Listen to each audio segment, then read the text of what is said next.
오늘 예수님이 뭐라고 말합니까? 사단아 물러가라 말씀하고 있습니다. 오직 너희 하나님만 섬기고 경외하라고 말하고 있습니다. 무슨 말입니까?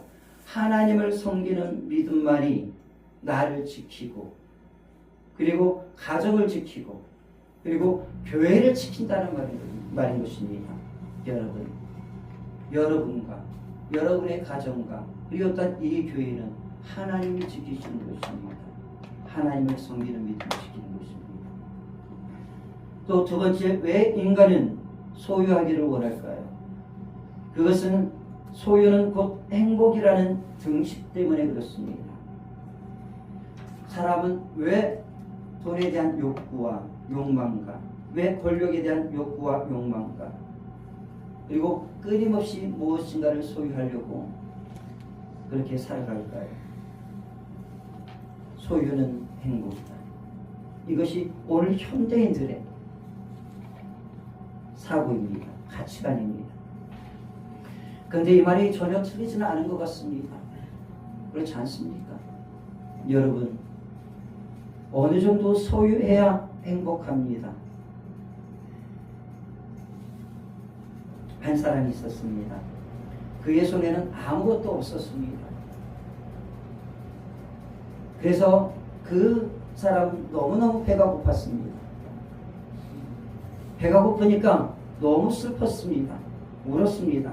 그런데 그렇게 울고 있는 그에게 누군가가 다가와서 빵 한 조각을 그 손에 쥐어줬습니다. 그 사람은 그 손에 움켜진 빵을 맛있게 먹었습니다. 먹는 순간 배고픔이 사라지면서 이 포만감이 생기면서 기분이 좋아졌습니다. 즐거워졌습니다. 우리는 이것을 소소한 행복이라고 말을 합니다. 그 순간 그가 깨달은 것이 있습니다. 아, 소유해야지 행복해지는 것이구나 라는 것을 그는 깨달았습니다. 그래서 그는 행복하기 위해서는 무엇인가를 움켜줘야 한다고 생각을 했습니다. 하나만 먹어도 이렇게 배부른데 두 개를 먹으면 더 배부를 거야 라고 생각을 했습니다. 그래서 두 개를 움켜줬습니다. 그리고 두 개를 먹었습니다. 두 개를 먹자 더 행복해진 것 같았습니다. 아, 두 개를 먹으니까 이렇게 행복해지구나 생각을 했습니다. 순간 세 개를 움켜줘야겠다고 생각을 했습니다. 그러면 더 행복해질 것이라고 생각했습니다. 그런데 움켜지면 움켜질수록 손에 빵의 숫자가 늘어나면 늘어날수록 마음이 불안해지기 시작을 합니다. 왜? 다 못 먹거든요. 그래서 불안해지기 시작을 합니다. 이 내 손에 든 거, 이 빵, 이 남은 거 누군가가 뺏어가면 어떻게 하지? 라는 불안감이 생기기 시작을 했습니다. 그러면서 이 사람은 누군가에게 빼앗기지 않아야겠다 생각을 하고, 그러기 위해서는 더 많이 움켜져야 한다고 생각을 했습니다. 그래서 빵 숫자를 하나씩 더 늘려갔습니다. 그리고 드디어 10개가 되어졌습니다. 그런데 10개를 가졌는데 이상하게도 행복하지 않았습니다. 이유는 빵을 먹는 것보다는 빵을 손에 움켜쥐는 것에 그의 목적이 되어져 버렸기 때문에 그런 것입니다. 그렇게 움켜쥐는 일에만 몰두하자 그 안에 있던 행복이 하나씩 사라져가며 움켜질 때마다 불안해지기 시작을 했다는 이야기가 있습니다. 여러분, 우리가 행복하기 위해서는 어느 정도 소유가 필요합니다. 그런데 문제는 소유하면 할수록 더 소유하고 싶어지는 것이 더 많이 가지고 싶은 것, 다른 사람보다 더 많이 가져야 한다는 욕망이 나온다는 것입니다. 그래서 아무리 가져도 다른 사람에 비해서 많이 가지지 못해 행복하지 못합니다. 이것이 오늘 현대인들의 모습입니다.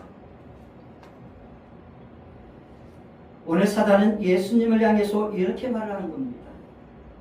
소유하는 삶을 살아가라.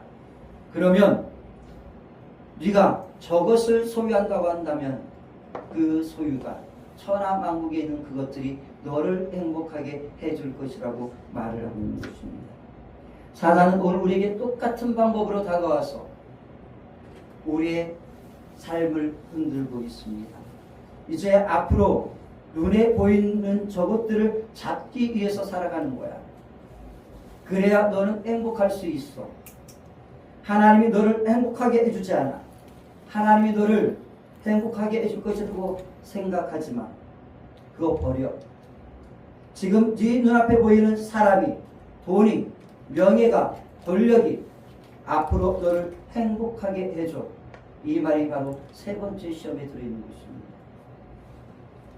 여러분, 소유하면 행복해집니까? 천만에요. 소유가 지나치면 그것을 지켜내야 하고 빼앗기지 말아야 하기 때문에 피곤해지는 인생을 살아가게 되어 있습니다. 그러면 우리는 어떻게 해야 행복할 수 있을까요? 에릭 프롬이라는 학자는 행복은 소유에 있는 것이 아니라 존재에 있다고 말하고 있습니다. 여러분, 우리 시대의 사람들이 행복하지 않은 이유는 소유의 문제가 아니라 실상은 존재의 문제입니다. 내가 누구인지, 내가 어떤 존재인지, 내가 어떤 삶을 살아야 하는지가 제대로 세워져 있으면 내가 조금 덜 가졌어도 행복할 수 있습니다. 행복합니다. 내가 하나님의 자녀다. 내가 사랑받는 존재구나. 내가 쓸모있는 존재라는 것을 알게 되어지면 삶이 조금 힘들어도 어려워도 그 힘든 어려움 이겨내고 극복해내서 마침내 행복을 소유하게 되어지는 것입니다. 여러분은 무엇을 소유하면 여러분이 행복해질 것이라 생각하십니까? 여러분은 여러분의 가정이 무엇을 소유하면 행복할 것이라고 생각하십니까? 그리고 이 교회가 무엇을 가지면 이 교회가 행복할 것이라고 생각을 하십니까? 여러분, 소유에 매달리지 마십시오. 존재가 되시기 바랍니다. 하나님으로부터 사랑받는 존재가 되시기 바랍니다. 그리고 하나님을 섬기는 존재가 되시길 바랍니다. 그리고 사람들에게 존재가 되시기 바랍니다. 그리고 존재 대 존재대로 만나시기 바랍니다. 만일 여러분이 무엇인가를 소유하여야 하겠다고 생각한다고 한다면 사람을 소유하고 하나님을 섬기는 마음을 소유할 수 있기를 바랍니다. 여러분, 존재가 무너지면 그 무엇을 가져도 행복하지 않습니다. 관계가 깨지면 그 무엇을 가져도 행복하지 않습니다. 여러분, 소유로서 살아가는 자가 되지 마십시오. 특히 교회 공동체에서 소유로서 살아가지 마십시오. 하나님과 사람들 앞에서 존재 대 존재로 만나 사랑하면서 사십시오. 그래야 행복합니다. 여러분의 가정에서도 마찬가지입니다. 소유로서 가족 구성원들을 대하지 마십시오. 존재 대 존재대로 만나시기 바랍니다. 세 번째 시험은 또 이런 겁니다. 기적, 그딴 것 잊어버려. 이제 내가 너에게 준 것을 가지고 왕처럼 권력을 누리면서 살아. 이런 의미입니다. 오늘 한국 사회는 역사 이래로 가장 부유하고 풍족한 시대를 살아가고 있습니다. 5,000년의 역사 가운데서 이렇게 풍요를 누리던 시대는 없었다고 말을 하고 있습니다. 조선 왕조가 막을 내리는 시기에 이 나라에 기독교가 들어왔습니다. 그때 우리나라는 정말 못 살았습니다. 가진 것도 없었습니다. 나라도 일본에게 빼앗겨 식민지 생활을 살았습니다. 나라 잃은 서름에 백성들은 슬퍼했습니다. 빼앗기고 억눌리고 가난한 삶을 살던 그때 복음이 이 나라의 민족과 가슴속에 들어왔습니다. 그때 복음은 이 나라의 한 줄기 빛이었습니다. 내일에 대한 소망이고 희망이었습니다. 그리고 해방이 되면서 6.25를 겪으면서 이 나라는 참담할 정도의 가난, 그 뼈저린 가난을 느끼게만 했습니다. 사람들은 미군 부대에서 나오는 의정부 부대찌개라는 미군들이 먹다가 버린 그 음식을 가져다가 삶아서 끓여서 먹었습니다. 그때 한국교회는 그 시대의 복음의 빛이었고 복음으로 오신 예수님은 가난한 이 나라의 한 줄기 희망이었습니다. 많은 사람들이 교회를 찾아와 예수님을 부르며 위를 얻고 힘을 얻고 격려를 얻으며 그 시간들을 견디고 버텼습니다. 걷잡을 수 없는 부흥의 시대였습니다. 그리고 믿음으로 가난을 극복하고 어느 나라에서도 찾아볼 수 없는 빠른 시간 동안 풍요의 시대를 열었습니다. 우리는 이 풍요가 하나님으로부터 왔다는 것을 믿습니다. 그런데 이제 풍요를 누리는 순간 한국 사회는 더 이상 하나님을 찾지 않습니다. 그리고 한국교회에 영적인 병이 하나 생겼습니다. 그것은 풍요를 누리느라 더 이상 하나님을 찾지 않는다라는 것입니다. 하나님을 찾지 않아도 나는 충분히 이 땅에서 풍요롭게 살 수 있습니다. 이런 영적인 병이 한국 사회와 그리고 한국 교회에 만연되어져 있습니다. 그리고 이제 한국 사회에서 교인 수는 점점 급감해 오고 있습니다. 급감해 가고 있습니다. 교회 성장학자가 10,000명이 넘는 교회를 갔다고 합니다. 10,000명이 넘는 교회를 갔더니 매주 30명에서 50명 새로운 성도가 들어오더라고 합니다. 그런데 그 교회 성장학자가 개탄을 했습니다. 다 어디서 왔느냐? 다른 교회에서 수평 이동이었다고 말하고 있습니다. 특히 소형교회에서 옮겨온 성도들이 대부분이라고 말을 했습니다. 왜 그곳으로 갈까? 그 교회 성장학자가 이렇게 말했습니다. 여러 가지 이유가 있지만 그곳에 모든 시스템이 되어 있기 때문이다. 모든 것들이 다 갖춰져 있기 때문에 그곳에 가서 신앙생활도 하고 그리고 또한 그곳에 갖춰져 있는 모든 것을 누리기 위하여서 그리고 또한 섬김보다 왕으로서 누림 그것을 위하여서 가는 것이라고 이야기를 했습니다. 물론 그 교회가 갖고 있는 좋은 메리트들이 있습니다. 저는 그것을 믿어갑니다. 대형 교회가 가지고 있는 좋은 여러 가지 메리트들, 영성들, 영적인 부분들, 작은 교회가 할 수 없는 그 많은 것들을 그들은 갖고 있습니다. 장점들을.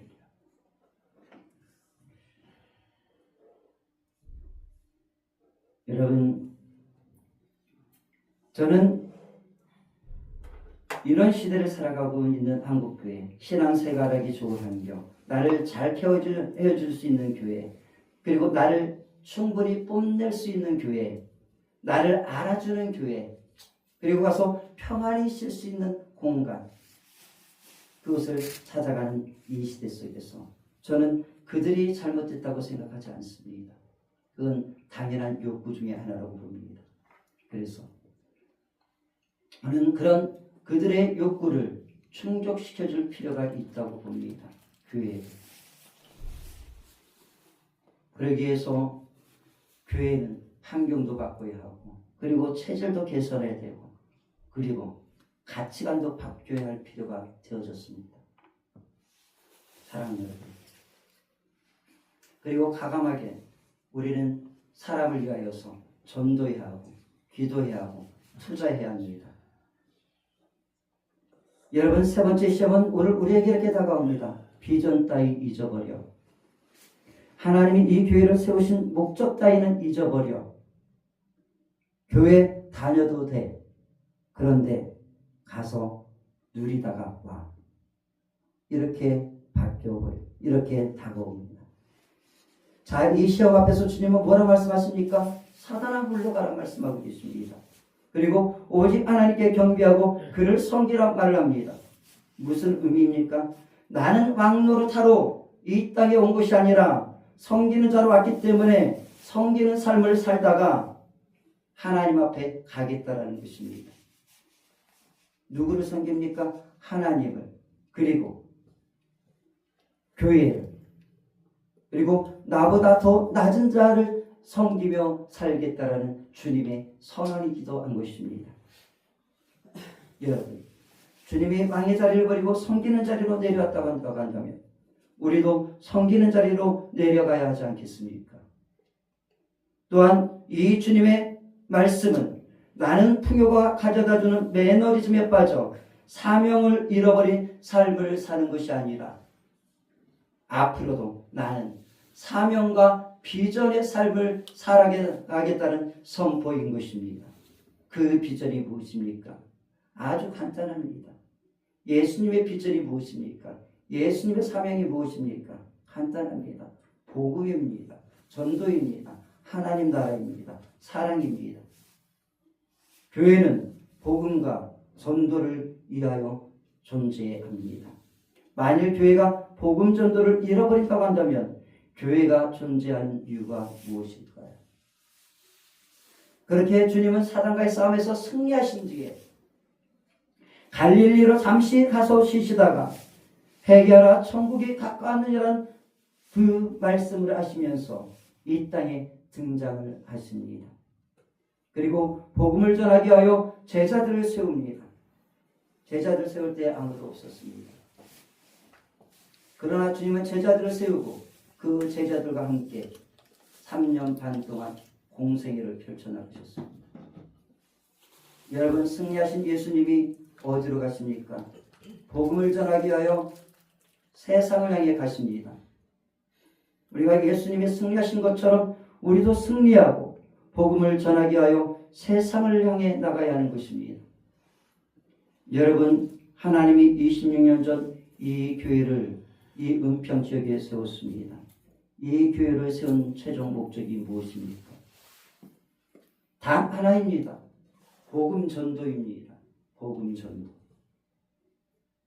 여러분, 이 교회가 복음 전도, 예수님께서 3년 반 동안 살아가셨던 그 공생의 사역, 나가서 전도하고 그들과 함께 부딪히고 그들을 위로하고 격려하고 사랑하기 위하여서, 선한 이웃이 되기 위하여서 이 교회가 세워진 것 아니겠습니까? 여러분, 사단이 나와 그리고 여러분과 그리고 이 교회 공동체를 흔들기 위하여서, 무너뜨리기 위하여서 사단은 이 교회가 세워진 이후로부터 지금까지 끊임없이 찾아와서 이 교회를 흔들었습니다. 그러나 우리가 사단과의 그 싸움에서, 영적 싸움에서 승리하고 여기까지 온 것 아니겠습니까? 그렇게 지켜진 것 아니겠습니까? 사단이 지금도 우리 교회를 흔들고 있다는 것을 저는 알고 있습니다. 여러분들도 알고 있을 것입니다.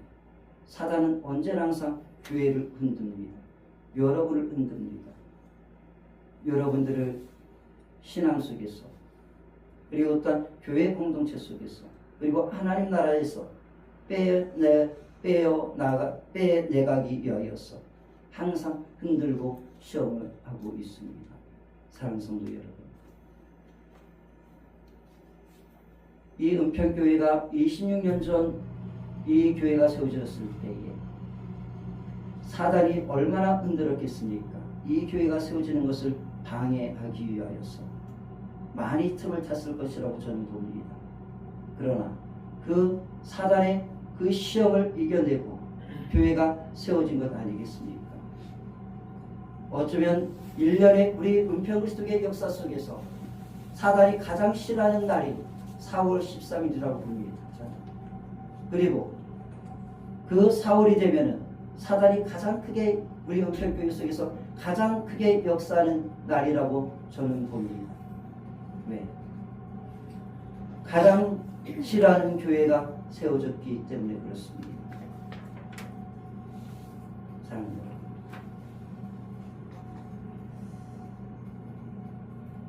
우리가 이 영적 싸움에서 예수님이 승리하신 것처럼 우리도 승리해야 하지 않겠습니까?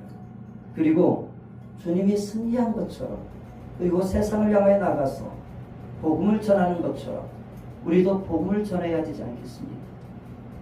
앞으로 이 교회가 살 수 있는 길은 두 가지입니다.